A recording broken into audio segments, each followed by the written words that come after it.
Hello, everyone, and thank you for joining us today. I'm Aretha Lafayette, Program Manager for Research Education Program Development and Outreach, excuse me, in the Office of Research and Innovation, and I will serve as your session MC today. Please allow me a moment to introduce today's presenters. Emily Lacey is the Director of the Office of Sponsored Projects. Emily has been at UTD since 2010, and prior to UTD, she spent 5 years in the Central Research Office and 1 year in the Corporate and Foundation Relations Office at the University of North Texas. Natasha Hinton has worked for UTD for 14 years. She has been with the Office of Research for 10 years. Cindy Travis has been at UTD for 6 years and has been in her role as purchasing coordinator since February 2022. And last but not least, Christy Baxter serves as the Accounts Payable Services Manager in the Office of Budget and Finance. Now let's get started with today's presentation. Emily, you have the floor. Thank you very much, Aretha, and thank you everybody for attending our Getting to Know on Subawards. So behind cost share and participant support, subawards is probably the most questioned category that there is. And most of the questions that we get or the issues that we encounter and just the curiosity is in the post-award phase of how do we operate with subawards once the award comes in. So my shop is more of the pre-award side. So I'm going to talk a little bit fast just so we can get to the post-award piece, which is where most of the questions and curiosity lies. So let me move on to the next slide. All right, so first we need to talk about what is a subaward. What does that mean, and why is it so important that we get it correctly? And so on the screen are the actual definitions of a subrecipient versus a contractor. You'll hear me say contractor, you'll hear me say vendor and consultant. They all are pretty much synonymous in this instance. So a subaward is an entity that is performing a portion of the scope of work. So they are so important that they are essential to the project. We can't do the project without them. Whereas a vendor is somebody who's just performing their normal flow of work. They're not doing anything specialized. They are just providing the service that they provide to everybody else. When you have a subaward, you have to name them. You can't have a to be determined subaward. You have to know who they are and they have to be included in your proposal. And it's important that they be included because you need the approval of the sponsor in most cases.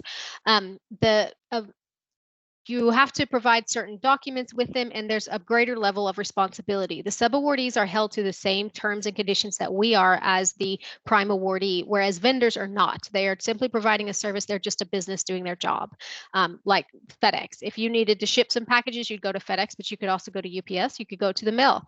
They are all the same thing, and you could change them out. It wouldn't be necessary to ask anybody for approval, whereas a subaward, you have to have approval because you've said that they are the people that you want to do this project. They're the people who can do it and have that expertise. So it's very important that we categorize them correctly, or we could have an audit problem. And we'll go into a little bit more detail about the difference between them and how important it is for us to document why we think it's this way. So let's talk a little bit about what you need in order to include these in your proposals. So a subaward, since it is more important, you have to have sponsor approval for it. You have to have more documentation. So you have to have a letter of commitment.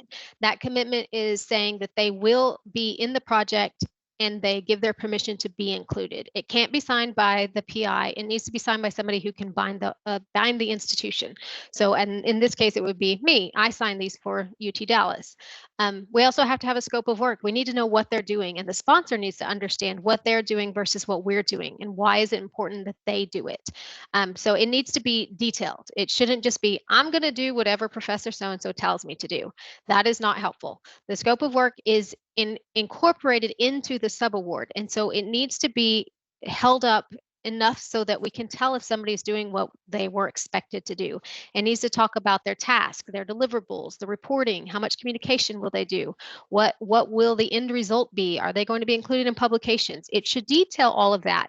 It doesn't need to go into super minute detail, but this is a contractual document that we have when we get to the subaward, and so it needs to be enough that if you have issues with their performance, we can tie it to the scope and say you didn't do this. So it needs to be detailed enough for that. Then we also have to have a budget and a budget justification, because they are, like I said, they are held to the same terms that we are held to, and so they have to follow the same allowability as we do. And so we have to know what exactly is in the budget. The sponsor has to approve that too. For a vendor, it's very easy. When you submit into a proposal, you just include them in your budget, and usually there's a quote of some kind.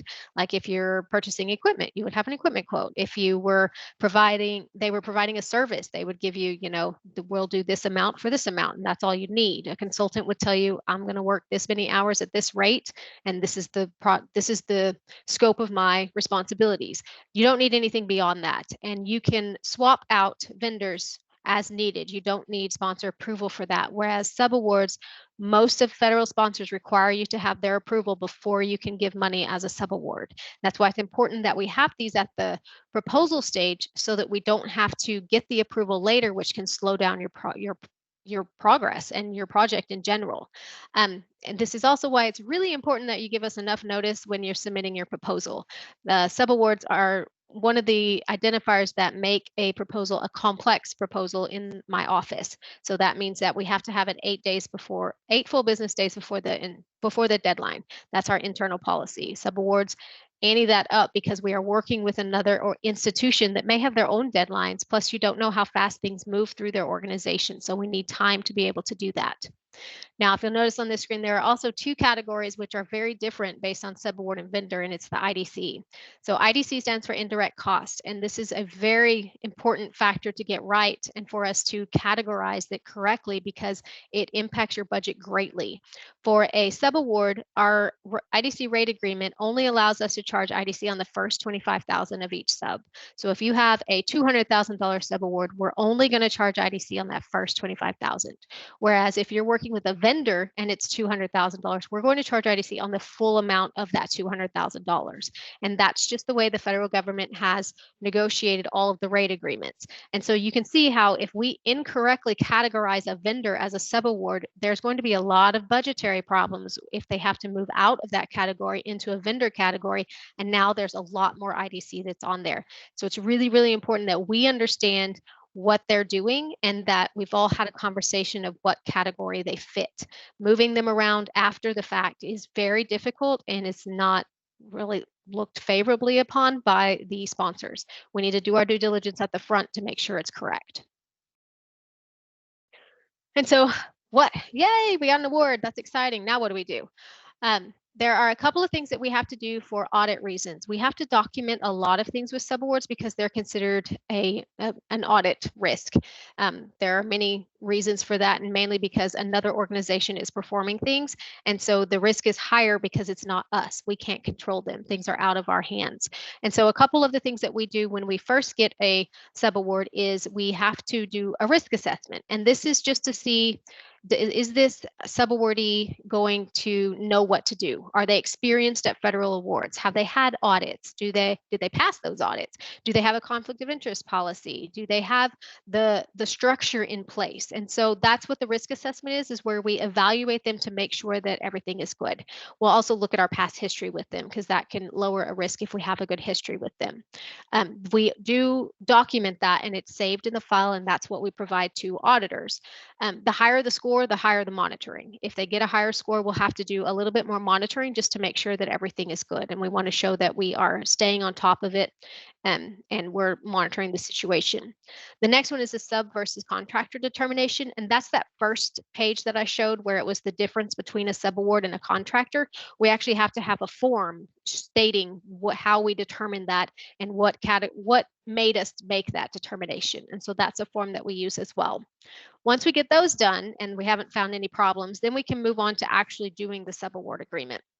So the subaward agreement it can be a simple form that we have that's called the FDP, and that's where all the universities already have this agreement, and so it makes it a very fast, easy process. But sometimes we can't use that, just depends on what the sponsor is. But what we want to make sure is that our subaward to the subawardee contains all of the terms and conditions that our award had. Like I said, the subaward is responsible for everything that we're responsible for. If we have a clause in our agreement, then they have to have that same clause. So we want to make sure that we have properly flowed down everything because we can't have totally different terms for the same award. It's all the same. And we have to make sure that everybody understands that. And it goes the reverse too. When we receive a subaward, we are held to the same conditions that the prime was awarded to. So, I mean, it's the same way, but we want to make sure we understand everything. Once we get the subaward in place, then we we will annually we'll ask you to tell us how they're doing, and that's a sub-monitoring form. It is currently on a paper form, but exciting news, we're moving to a red cap form. It's going to be so much easier and so much better.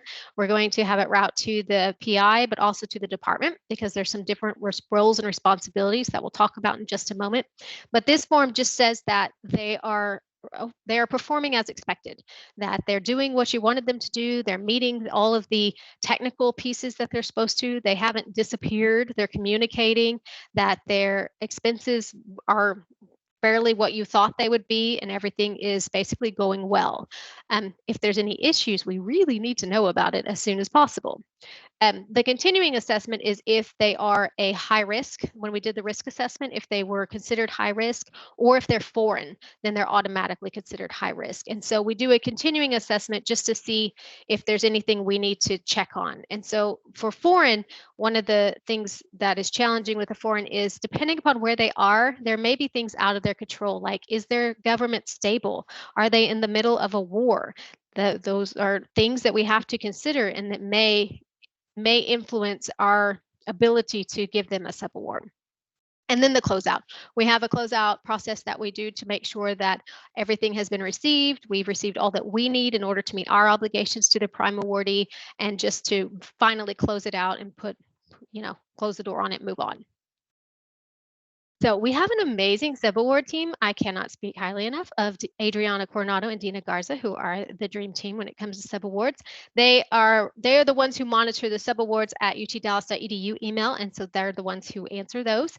And they have a large task in front of them because they do everything related to subs. So as we talked about on the previous slide, when the award comes in, the specialists put it in the queue, we get a cost center, and then if it has a subaward, then it's shipped over to the subawards team, and Dina and Adriana take it from there. They're the ones who establish the subawards, and then they do the risk assessment, all those internal forms. But once it's executed, they are the ones who review the invoices. So they're making sure that those invoices look the way they're supposed to. They are not approving them.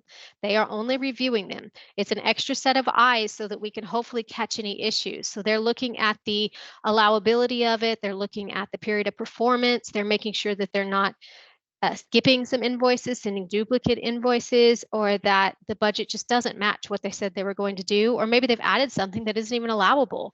And so they have a large task in front of them to do that, because you can imagine there's a lot of invoices that come in, a lot of subs, so it's a lot of work to make sure that all of those go well. They also issue the amendments. So when we get additional funding, or if maybe we need to give them additional money, that's a supplement, or even if we need to early terminate it, we could do that. Or maybe the PI moves to a new school and we have to issue a whole new subaward. They do all of that.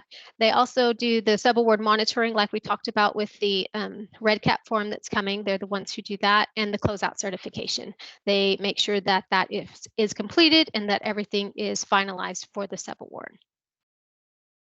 Next was, how can you help? Yes, please help.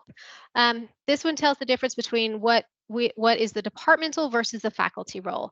And so how the department can help is you're doing a similar thing to my subawards team, where look at the invoices. When they come in, do the same thing. Look at the period of performance, the allowability. If you see anything that's questionable, reach out to us and talk that through it.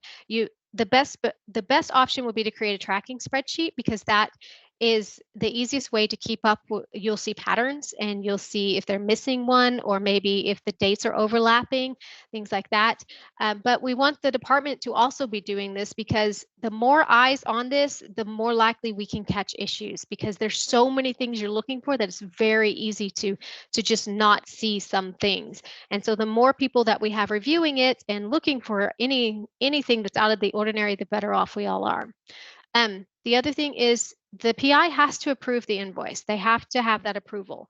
It has to be saved. Somebody has to have a copy of that. So please save that copy. And what is the preferred option is to attach a copy of however they approved it. If it was an email, save it as a PDF and just attach it to the receipt. That way it's with the record.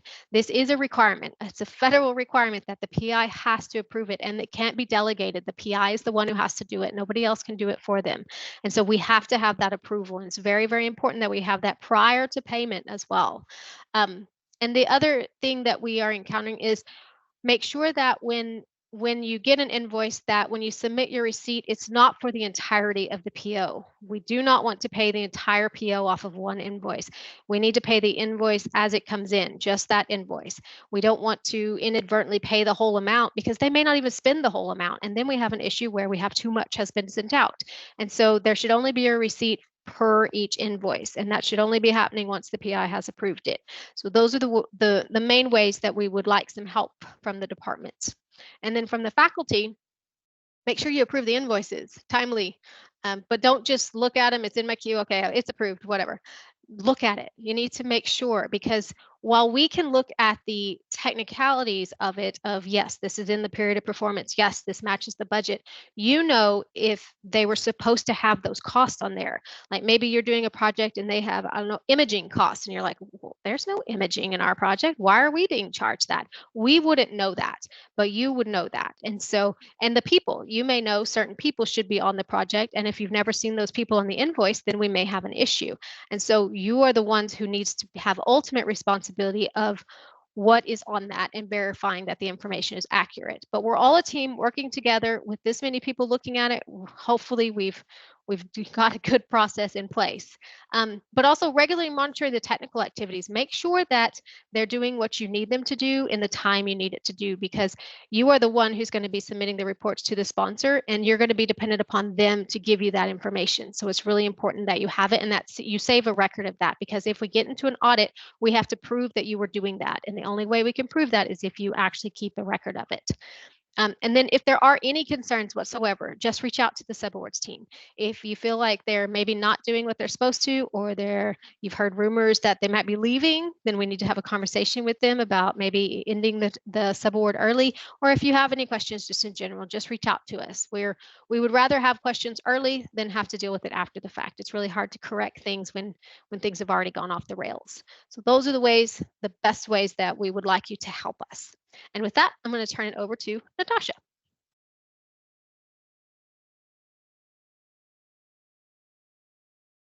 Natasha, we're not able to hear you. You're muted. There we go. Got it. Sorry. Okay, so I'm going to talk about the post-award side. When new awards are set up, we work on getting the award set up and making sure the budgets are set up. And obviously, when there's sub-awards in the proposals, we check to make sure that the budget categories are correct. Once the award is set up, you'll get a notification from Rebecca saying that there's a new sub-award. So you'll receive this email. She does copy OPM on the email so that we are aware that there should be a requisition coming through for the sub-award. So next, one thing I want to make sure that everybody is aware of the different budgetary accounts. We have 6 subaward accounts that we use. C6101, C6102 are for subawards that are not related to Texas state agencies. So for example, say you have an NIH award and you have a subaward to New York University, you would want to make sure that you use 6101 and 6102. C6102 is a little bit backwards. That is the account that is used for the first 25,000. This is the dollar amount that generates IDC. C6101 is for anything over that does not generate IDC. Budgetary account C7400 and C7401, that is when you have a federal project such as NIH, and say you have a subaward out to UT Southwestern or UT San Antonio, you would want to make sure that you use those correct budgetary accounts. C7401 is the first 25,000 that generates IDC, and then anything over that would be on C7400. So when you're doing the requisition, please make sure you check budget overview to ensure that the budgets are set up for the subawards and the appropriate accounts are being used. And then C7500 and C7501, these are for state funds such as CBRT funds that pass through to another Texas state agency, such as UT Southwestern or UT San Antonio. Any projects that do not have a federal fund, 5500 or 5501, you would want to use the subcontract account C6101 and C6102. That should be any subcontractor to non-state agency because it's not federal funding. So that is another key point. We have the crosswalk here for the budgetary accounts for the budgetary and then the expense account. So C6101 maps to C6104, C6102 maps to C6105, C7400 maps to C74011, C7401 maps to C7400 maps to C74001, C7401 maps to 74011, and then C7500 maps to 75001, and then C7501 maps to 75001. So I know it's a little bit confusing on those, but we have this nice crosswalk, this PowerPoint. Even us in OPM, we go back to this PowerPoint to make sure we are looking at the appropriate account codes. Next slide, when you do the requisition, which Cindy Travis will get more into on the purchasing side, what we're looking for when requisitions come through OPM for approval, if it's a brand new award, we are looking to make sure that the budget is split accordingly, that the first 25,000 is mapped to the correct account code, and then the amount over is to that correct account code. So that is one thing we're looking at. We will, if we see something, say, for example, you send a requisition through and it's all mapped to one account, say you put in 61015, which generates IDC, and say you put the full amount for 80,000. We will respond back to you and tell you that the requisition needs to be pulled back and corrected and split appropriately. The next thing we're looking for is making sure that the subaward agreement is attached. So we want to make sure that is the one that is fully executed is attached on the requisition. And then once we know that the budget's correct, the end dates are correct, and all the attachments are there, we will submit approval so it can continue on through the purchasing workflow. Purchasing will also discuss, I know with amendments, they are handled differently. It will not be a requisition.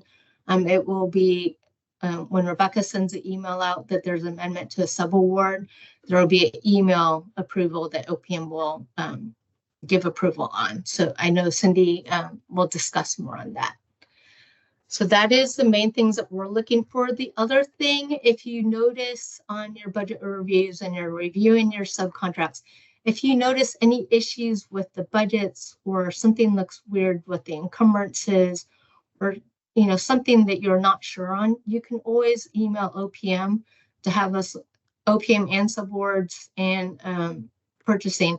We all work together to look at issues because we know that there have been issues that we've had to address to figure out, okay, maybe why didn't this encumbrance release, or, why is this payment here? Or even with our receivable sponsored accounting team, sometimes the subaward may be set up in the wrong account and they will have to journal that expense to the correct account because this does affect year-end reporting and how pass-through expenditures are reported and making sure everything's in the right bucket on the cost center and the accounts. So we all work together.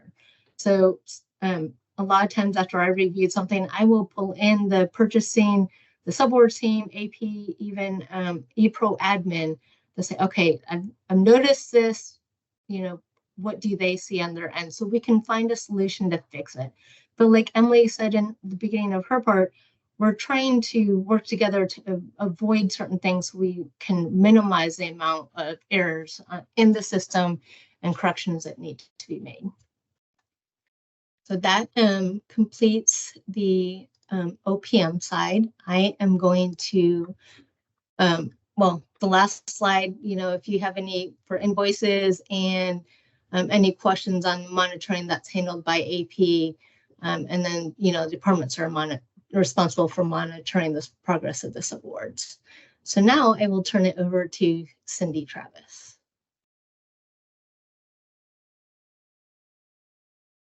Good afternoon, everybody. And Natasha went over quite a bit. I'm going to probably keep the requisition submittal piece to a minimum because I believe just about everybody in this session is familiar with submitting requisitions.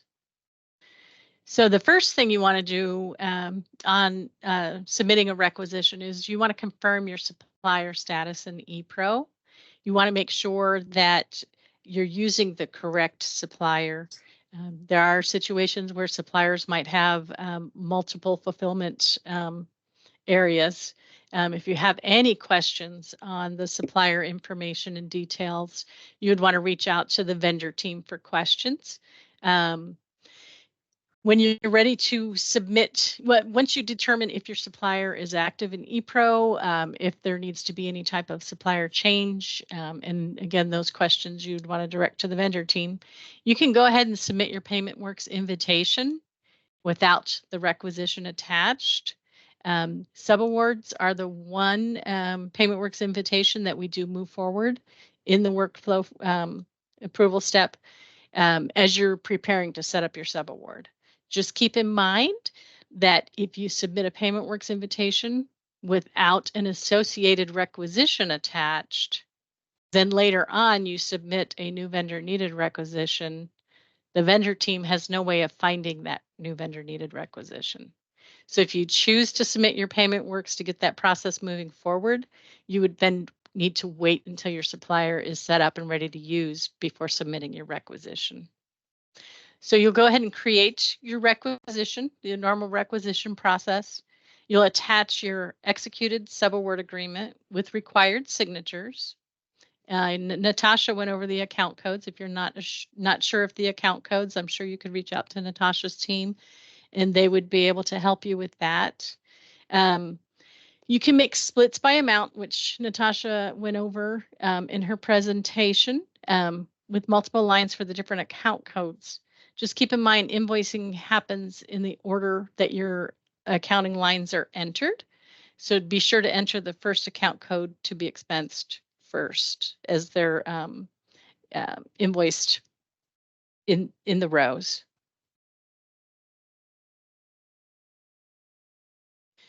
The subaward change orders, I think, is the main piece that we wanted to go over. When you have a subaward change order, we don't currently have a way to submit that through the requisition process.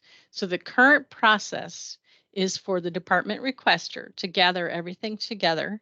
They will need the signed agreement. They will need OPM approval. And they will also need to verify that the cost center can handle the amount of the subaward change. Once they have all of those details gathered together, they'll send one email to the purchasing email inbox where purchasing can then go in. They'll review the request. They'll make sure that they have the signed amendment, OPM approval, and they will make the updates in ePro and in PeopleSoft. The department then would need to work with accounts payable to schedule the payment as the invoices come in. Common roadblocks and delays on change orders. Some of the biggest issues that we see are missing documents, the OPM approval attached to the original email notification sent to purchasing. The OPM approval has to be directly from OPM. It cannot be an email sent to purchasing where OPM has just been CC'd. And what happens that we're seeing is an email will be sent to purchasing, OPM will be CC'd, then OPM responds. And what happens is for this one change order transaction, there's multiple email communications back and forth, and then the documentation is lost. All of that should actually be combined, everything together before sending to purchasing so that everything is together in one single email. And the buyer can then, and it's usually Emma Hong, she can then work on that individual email that has all of the pieces that she needs in place. Another common area is the budget check errors in PeopleSoft. Always be sure to be sure that there is sufficient funds in your cost center when submitting your change orders.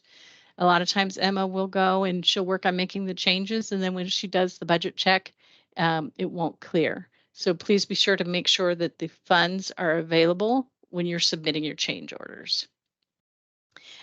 She also runs into other complicated system issues that she does sometimes at times need to involve ePro admin in on those issues. We work with Kara's team to help resolve when there are encumbrance issues. And I will go ahead and move on to Christy Baxter and accounts payable.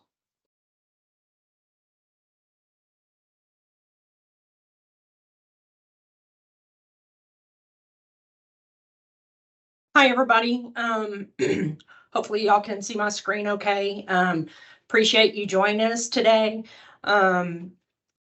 Just to give you a little background, we have just implemented just recently a new AP automation system.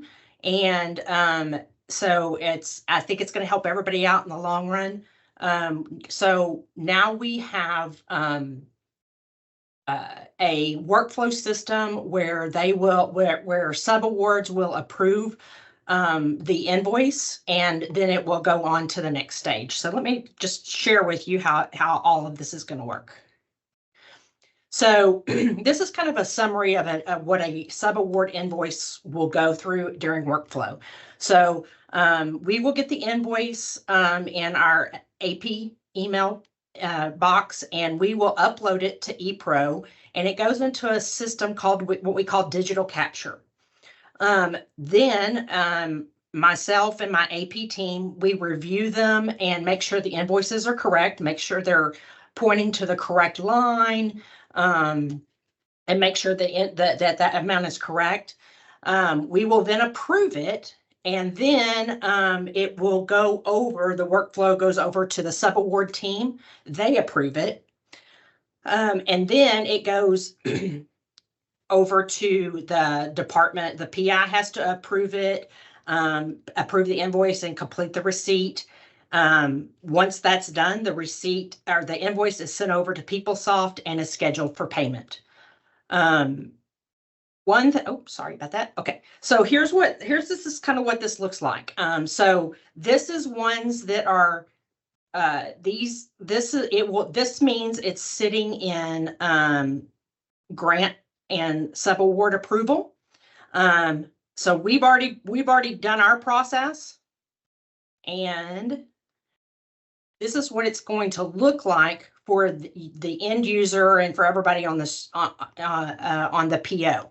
So something new is every PO that goes through digital capture, every invoice that goes through digital capture will now be attached to the PO itself. So you will be able to see it. Before, some of y'all might be familiar with, we may have had to email you a copy of the invoice so that y'all could get approval for it. But this is going to save our end a lot of time, and hopefully y'all a lot of time, it being attached to the voucher within the PO. So a lot of people said, well, I need to be able to send this to, say, the PI, or I need to be able to send this to somebody else. If you look right up in here, you see there's a little printing button, or there's a little folder, and that's a download button. So you can just download that to your computer, or download and save it, and then email it however you need to. But hopefully, this is going to be a big help, I think, for everybody in the long run. So then once we've approved it and done all of we've made all the corrections and made sure it's paid on the correct line to the correct account number and stuff like that, it will then go from us over to subawards, and it will then be approved by Dina and or Adriana. And then it will go into the needing a receipt. So it'll go into what we call our match exceptions. And then this is where it sits until it waits for the department or the PI to approve it. And so just to give you a little background, so we have we have departments that will come back and make a comment saying the PI has approved this invoice. They create the receipt. Then once that happens, the invoice gets pushed over to PeopleSoft and the invoice gets paid. So we're really hoping that y'all find that the new automation system is very helpful. I think it's going to save a lot of time in the long run. So that is it for me. All right, I'll go ahead and take it from here. And we have a few questions from the audience. So we'll go ahead and take those questions now. And I'll start by sharing a question that was asked by Avery. So Avery asked, does this office support academic units, or can staff departments utilize assistance from the departments as well? What kind of assistance is being requested? I'm a little confused by that. If there could be a little more clarification as to what kind of assistance is being requested. And Avery, feel free to turn on your mic and share your question or elaborate. So we're not an academic unit, we're a staff department. We are a subrecipient from a federal earmark that's being passed through DART. No one in my department knows how to comply with federal regulations or submit these invoices in a way that will comply. And it just sounds like you guys know what you're doing. And so I was wondering, you're talking a lot about PIs and it was kind of research focused. I just wanted to know if this support is strictly for academic units, or if a department in a similar situation can also receive help and with those kinds of awards. Well, yes, I'm a little confused as to why, if it's federally funded money that's coming to you, it hasn't gone through our office to begin with. If you will email me, we can talk offline, but the Office of Finance should be the ones doing the invoices. You should not be doing the invoices. So if you'll reach out to me, we can troubleshoot that. Okay, thank you. Awesome. And there's another question, or actually a comment from Heather that I'd like to share, and hopefully we can get her some feedback on that. She says, there is no way to correct the receipt if it is accidentally submitted in whole. That one is not mine. That's mine. That is correct. Unfortunately, at this time, Jagger doesn't allow us the capability to reverse a receipt or to change a receipt once it's been made. If the only time it can be deleted or changed or withdrawn is if an invoice has not been paid to that PO. But in the most cases, an invoice has already been generated against the PO, and so it can't be changed. What we do is we ask that you make a comment on the PO and letting us know, just noting that it was accidentally received in full. But we will still be we will still be giving you notifications that an invoice is out there that needs to be approved for payment. Excellent. Thank you. And I see that Heather has her hand up. Heather, feel free to turn on your mic and share your question. Yeah, thank you. And thank you, Christy and the Subawards team. You guys are all awesome. I just wanted to, say that this is a continuing problem because, I mean, when a subaward is multiple years old, you end up dealing with things from the past that, and it's trying to sort through it is very challenging. And just to go back to the previous comment about what things could subawards folks help with. One of the issues I just reached out about, and Dina has been helping me, but I had asked about helping to ensure that a vendor was set up on PaymentWorks, because we are having a lot of problems with that, where especially it's the university vendors where they're getting multiple addresses And I will select the correct address, and then the system has been changing it to a different address. Most of the time, the payments are going to the right place if it's EFT, but if it's not, we've had to pull back checks, and I'm having a lot of problems with that. So I personally think it would be very helpful for our subawards team to really help support us in that arena, because we want to make sure that these are going through properly and people are getting paid when they should be getting paid. I've had a few drag on for quite a while trying to get them straightened out, and I've been dealing with, all of our various teams on campus. So thank you guys all for putting up with me and helping me through all of that. Excellent. Thank you for that. And feel free to reach out to any of the team members if you need to, Heather. We'll go on out of respect for time. I want to ask a few more questions that are in the chat. The next question says, how does ePro admin know there's an invoice needing to create a cost center? Is there a reminder message or email from ePro?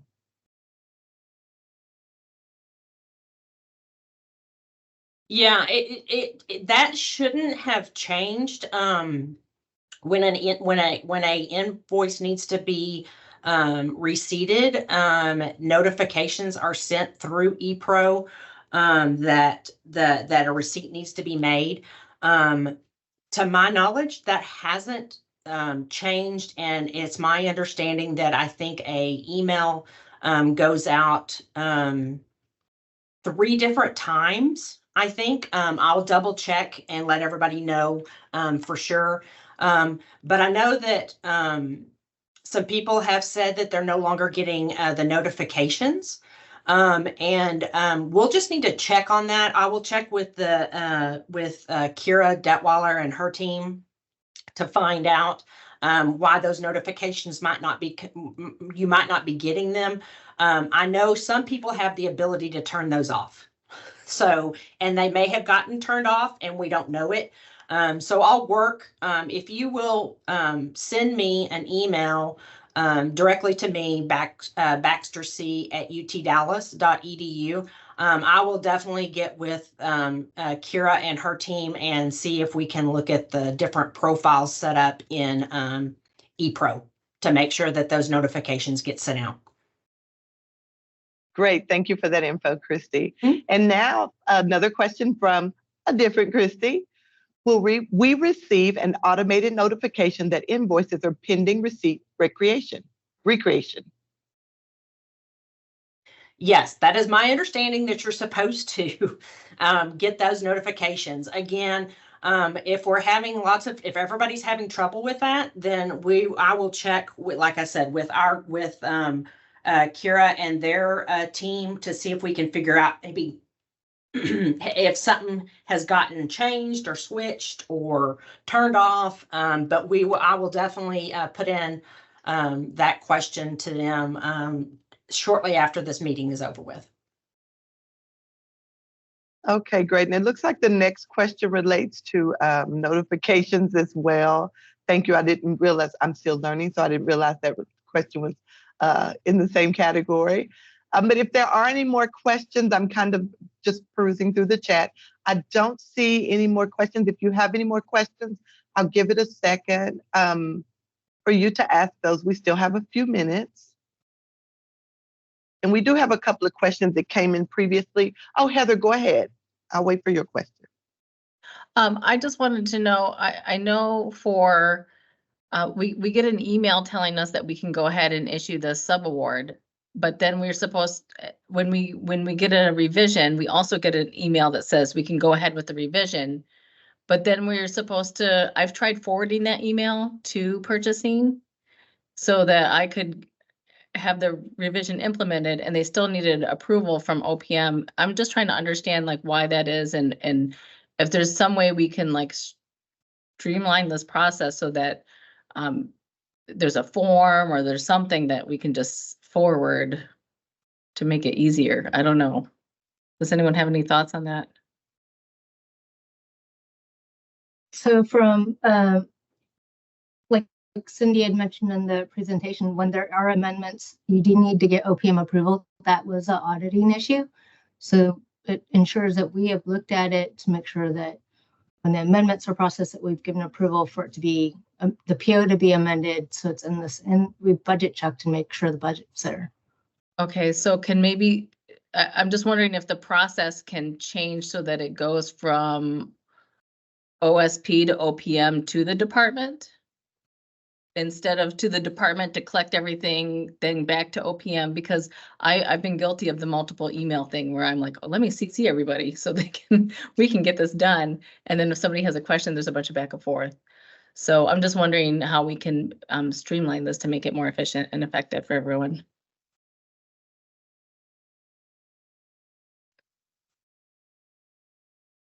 Might We can need talk to, about it. yeah.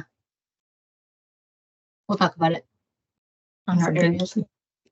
Great, thank you for that. And I think I might have a little bit of a solution for you at the end of this presentation, Heather. I'll go on to the next question to make sure we can get some more in.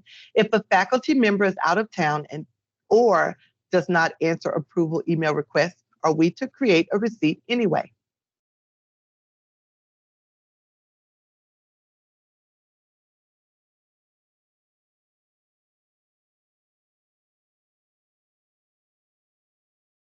Anybody able to jump in and answer that question? I don't know. I mean, I don't think we should answer that from an AP standpoint. I think that maybe Emily, Natasha, I don't know. That's, I would think that would be an audit finding if, you know. Yeah. In a perfect world, there should be an approval before the payment is made. That is the Yes. ideal situation. And yes, PI approval is required, especially for federal sponsors. However, if there is a reason for a delay, then we could get a delayed approval, but there needs to be a rationale as to why it was delayed.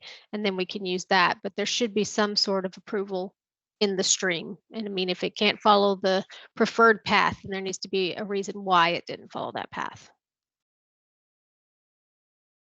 Great, thank you for that. And Frida, if you want to go ahead and turn on the mic and share your question, feel free.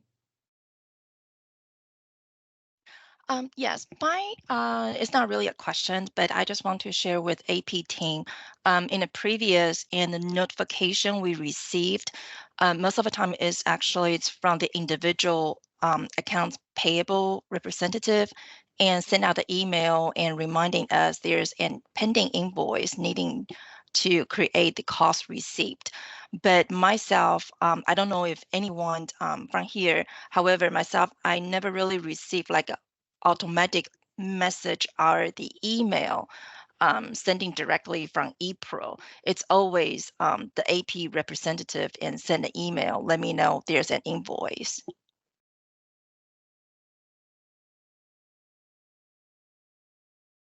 I agree with that too, because it's like after the fact, it's been sitting out there waiting to be paid. And then you get this notice saying, hey, pay, you know, and it's kind of like, well, I didn't know it was there. So that's what we're coming across, is that we're getting like after the fact notices. Yes, I guess we all share the same experience here, and we're just trying to find out what would be the best efficient way to get those invoices paid as soon as possible. Agree.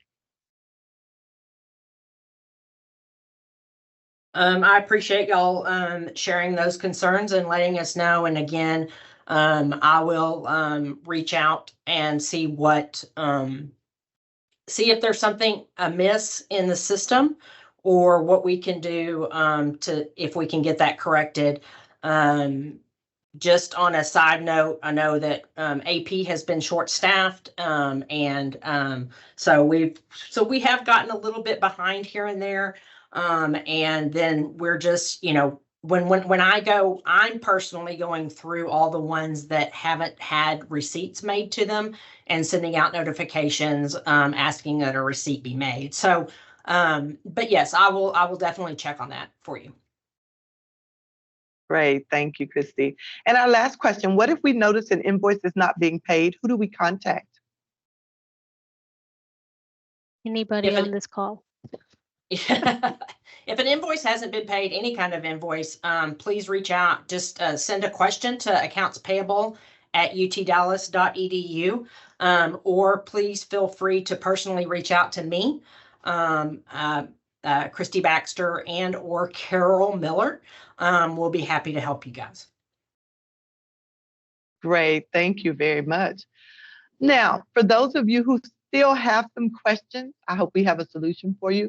If you're interested in taking learning a more in-depth, taking a more in-depth subaward workshop, please click the QR code on the screen and we'll be sure to share information with you regarding future trainings.